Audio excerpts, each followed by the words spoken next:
Peraí. Olá, galerinha do meu canal, tudo bem? Não esqueçam de deixar o like. Pronto, comecei a gravar. Caraca, eu sempre esqueço de gravar com esse novo formato aí dessa plataforma. Eu não posso esquecer não, gente. Me ajuda, me lembra. Depois eu tenho que postar isso tudo no YouTube. Fica uma porcaria, diga-se de passagem. Mas tem que postar. Então, imperialismo, né?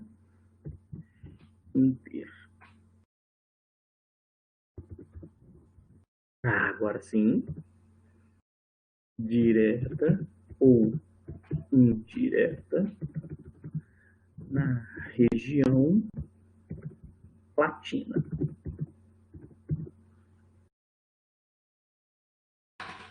Beleza, agora foi.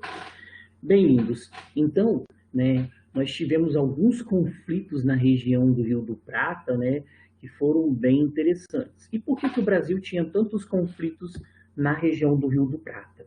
Bem, para o Brasil acessar a região de Mato Grosso, tá, o principal recurso era justamente o Rio do Prata, tá bom? Nós não tínhamos estradas que ligavam, por exemplo, a capital, Rio de Janeiro, à região do Mato Grosso. Então, para acessar aquela região, nós tínhamos que usar o Rio do Prata. E aí, vale a pena a gente destacar que existia uma situação entre a Argentina e o Brasil bem complicada nesse período. Por quê? A Argentina, ela queria unificar o seu território com o do Uruguai, beleza? Então a Argentina queria formar um país só, né, juntando o Uruguai e o seu território. Dessa maneira, o Rio do Prata ficaria exclusivo da Argentina. E o Brasil tentava, então, né, evitar essa unificação, por isso dessa interferência na região. Beleza? Então, o Brasil, qual era o objetivo dele aí nesse contexto? A livre navegação na região do Rio do Prata, tá bom? Isso tudo para quê? Para acessar a região do Mato Grosso. Tranquilo? Uma outra situação que acabou gerando conflitos foi a questão da fronteira, tá? Nós temos que lembrar que o Uruguai ele pertenceu ao Brasil, a Cisplatina, e acabou se tornando independente durante o primeiro reinado. Em 1828, nós tivemos a Guerra da Cisplatina e a formação da República Oriental do Uruguai.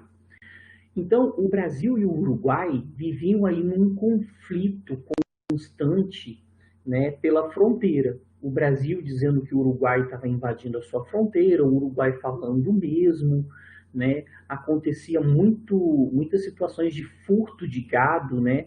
O gado brasileiro ia para o lado uruguaio e aí os uruguaios não devolviam, tá? Diziam tipo assim, o gado pediu asilo no meu território, eu não vou devolver, né? Eles passaram de livre e espontânea vontade. Então, essa situação acabou gerando aí, né, uma discussão muito grande entre Brasil e Uruguai. Beleza? Não, muito espertos, né? Mas, né, aproveitavam a situação.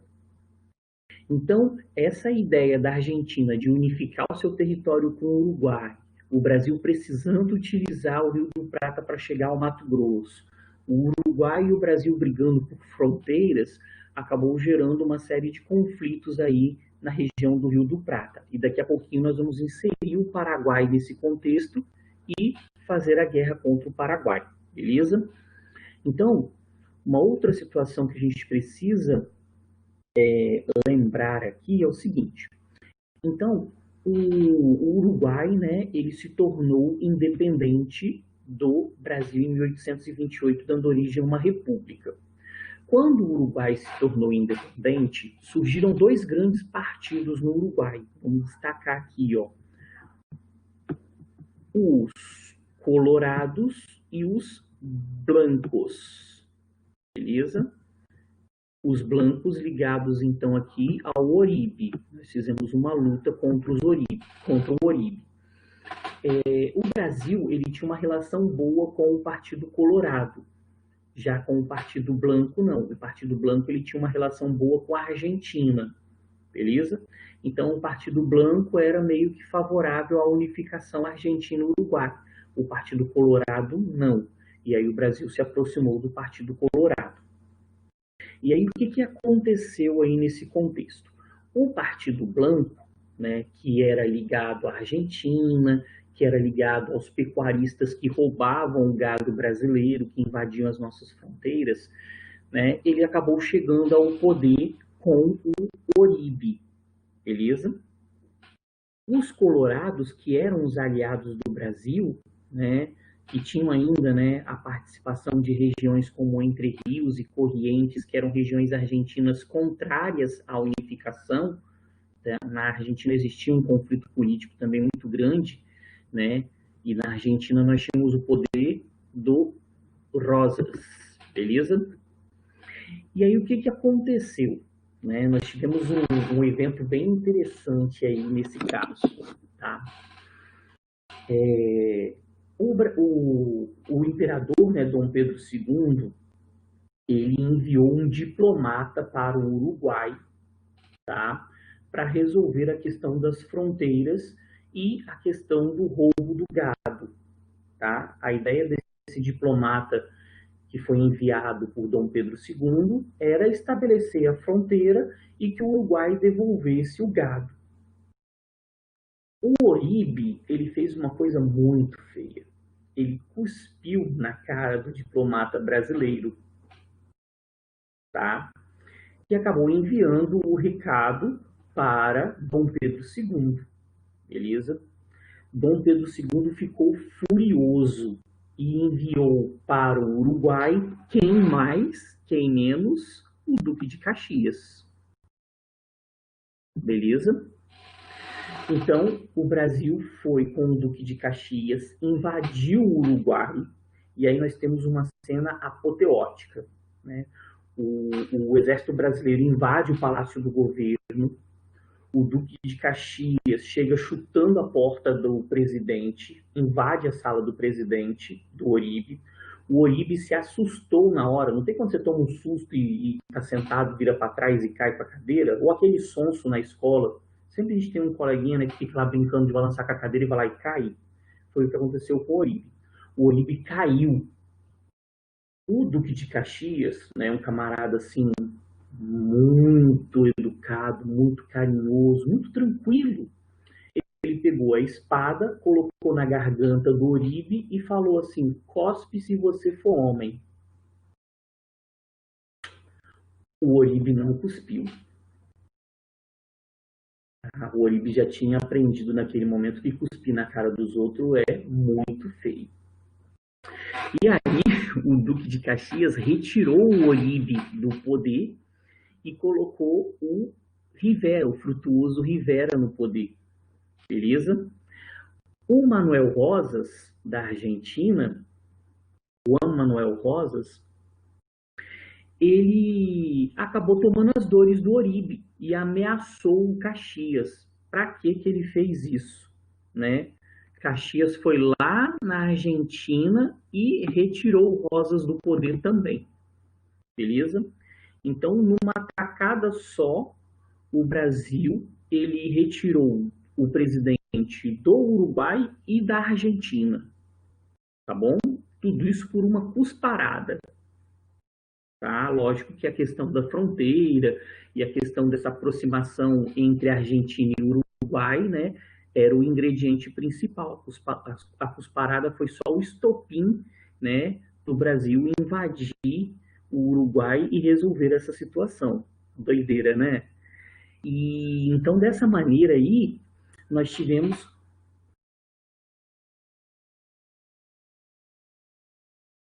E nem foi na cara de Dom Pedro, foi de um diplomata de Dom Pedro. Dom Pedro, ele era tinhoso, tá? Ele tem os seus altos e baixos aí. Não dá não, o Caxias ia ter que fazer muita coisa pro Trump e ele não ia aceitar não, tá? O Caxias não ia aceitar fazer o que alguns fazem pelo Trump, não. Bem, então nós tivemos aí essa primeira onda de conflitos entre o Brasil, o Uruguai e a Argentina. Viram que existia essa briga enorme. Daqui a pouquinho esses três vão se juntar e vão dar um cacete na região do Paraguai, tá bom? Lá no Paraguai. Vamos avançar mais um pouquinho, tá? Nós voltamos a ter brigas, tá? Novamente, por conta da questão dos partidos. Dessa vez era o Aguirre, beleza? Então, naquele período ali, em 1850-52, o Uribe era o líder do Partido Blanco. Agora, o líder do Partido Blanco e presidente do Uruguai era o Aguirre, tá? E aí nós voltamos àquela mesma discussão, a questão das fronteiras, né? O Uruguai invadindo as fronteiras brasileiras ou o Brasil invadindo as fronteiras do Uruguai. Não se sabia ao certo quem estava, né, fazendo o errado e o certo ali, não. O Brasil, como o Uruguai era governado pelo Aguirre e o Aguirre era do Partido Blanco, né, o Brasil foi lá e deu um ultimato. Exigiu que o Uruguai respeitasse as fronteiras e novamente exigiu que devolvesse o gado que havia sido roubado. Beleza? Obviamente, o Uruguai não fez, né, o que foi solicitado. Aí o que nós tivemos? O Brasil, né, apoiando os colorados, apoiando o Venâncio Flores, fazendo uma guerra contra o Aguirre e o Partido Blanco, beleza? Os blancos foram novamente derrotados, então o Brasil está interferindo na política do Uruguai pela segunda vez, tá? Nessa segunda metade do século XIX. E aí o que aconteceu nesse episódio aí? Aí entra o Paraguai, tá bom? Por quê? O Solano Lopes, que era o líder do Paraguai, né, o presidente do Paraguai, o Solano Lopes, ele acabou tomando as dores do Aguirre, tá bom? Na realidade, nós tínhamos uma disputa entre duas pessoas que queriam dominar a região, Solano Lopes e Dom Pedro, né? Então, dois bicudos não se picam. O Solano Lopes, então, quando ele tomou as dores do Aguirre, iniciou uma série de disputas entre Paraguai e Brasil. E essas disputas entre o Paraguai e o Brasil, durante essa fase aí do Solano Lopes, fizeram com que nós tivéssemos a guerra contra o Paraguai. Beleza? Lembrando que o Aguirre foi derrotado, o Venâncio Flores assumiu o Uruguai e o Uruguai entrou em guerra contra o Solano Lopes. Olha que doideira, o Solano Lopes foi defender o Uruguai, o Brasil entrou em guerra com o Paraguai e o Uruguai e a Argentina lutaram junto com o Brasil, formando a Tríplice Aliança contra o Paraguai. Doideira, né? Então, né, nós entramos nesse contexto aí, numa disputa entre imperialismos. O imperialismo de Dom Pedro com, né, a tentativa de imperialismo do Solano Lopes. Solano Lopes não chegou a ser imperialista, ele foi derrotado por Dom Pedro, né? O Brasil destruiu o Paraguai aí nesse contexto, tá bom? Então, né, nós temos que prestar atenção no seguinte. Existe uma discussão, né, historiográfica bem interessante sobre os motivos da guerra entre o Brasil e o Paraguai. Essa discussão ela acaba sendo, às vezes, mais importante do que a guerra em si. Porque durante muito tempo, os livros eles se pautaram na seguinte situação. O Brasil fez a guerra contra o Paraguai por conta da Inglaterra. A Inglaterra influenciou o Brasil a lutar contra o Paraguai. Isso por quê? O Paraguai, nesse contexto, ele era o único país que não dependia da Inglaterra. E por incrível que pareça, o Paraguai ele vinha num crescimento econômico muito interessante. Alguns autores chegam a afirmar que o Paraguai ele tinha um crescimento econômico mais interessante que os Estados Unidos nesse momento. Tá? Chegam a bater nesse ponto. O Brasil foi o responsável pela destruição do Paraguai. Se o Paraguai hoje é um país com muitas dificuldades, a culpa é nossa. Tá? Por isso que Paraguai não curte muito brasileiro, não. principalmente o Caxias, o Conde D. Nós vamos falar sobre essas feras daqui a pouquinho.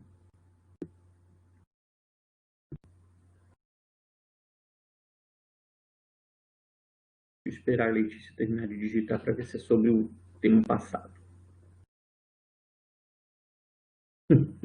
Nessa pegada, né? Você quer ser muito bem tratado no Paraguai, vai com uma camisa do Duque de Caxias e do Conde D, que era o genro de Dom Pedro, que você vai ser recebido de uma forma muito carinhosa.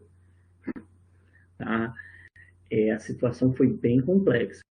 O Paraguai, então, ele vinha nesse desenvolvimento econômico, e aí muitos autores, né, utilizaram a questão da Inglaterra ser o grande país do século XIX, né, a era vitoriana, para dizer que foi a Inglaterra que influenciou o Brasil a fazer a guerra contra o Paraguai.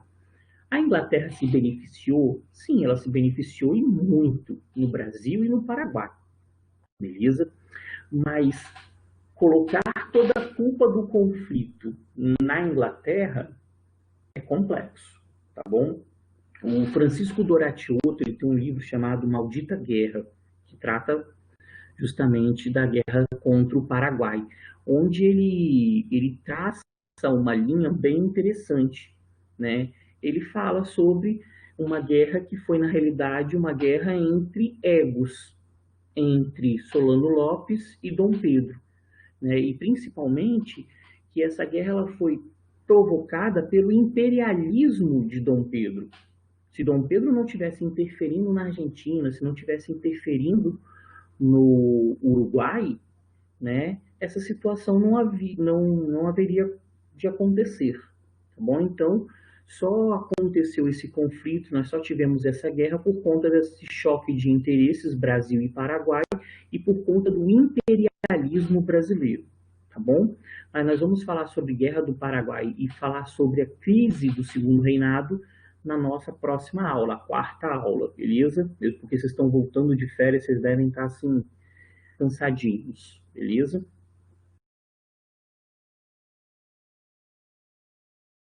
Então tá, galerinha, daqui a pouquinho a gente continua, nós vamos continuar a partir do slide 22.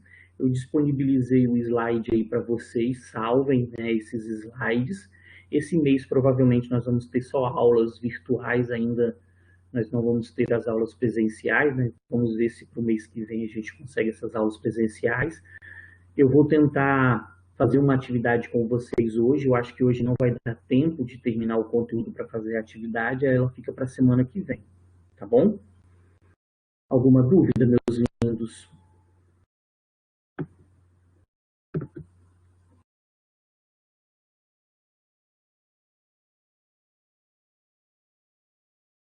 Ah, sim. Débora, na realidade, os vídeos vocês teriam acesso o tempo todo, porque ele é postado lá naquela parte do aluno. Não tem onde tinham as videoaulas? Nós continuamos a colocar os vídeos naquele local. Eu tô até um pouco relapso nisso, eu preciso colocar alguns vídeos, né? Mas eu tive um problema porque como mudou a plataforma, os vídeos anteriores foram perdidos, né? Eu só vou ter os vídeos da nova plataforma, mas eu tenho vários vídeos lá, né, das aulas anteriores para vocês.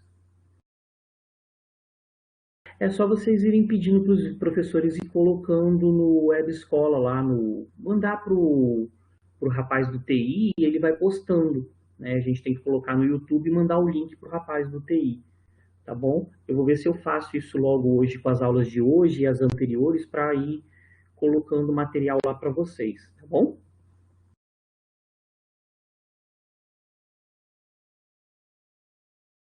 Beleza.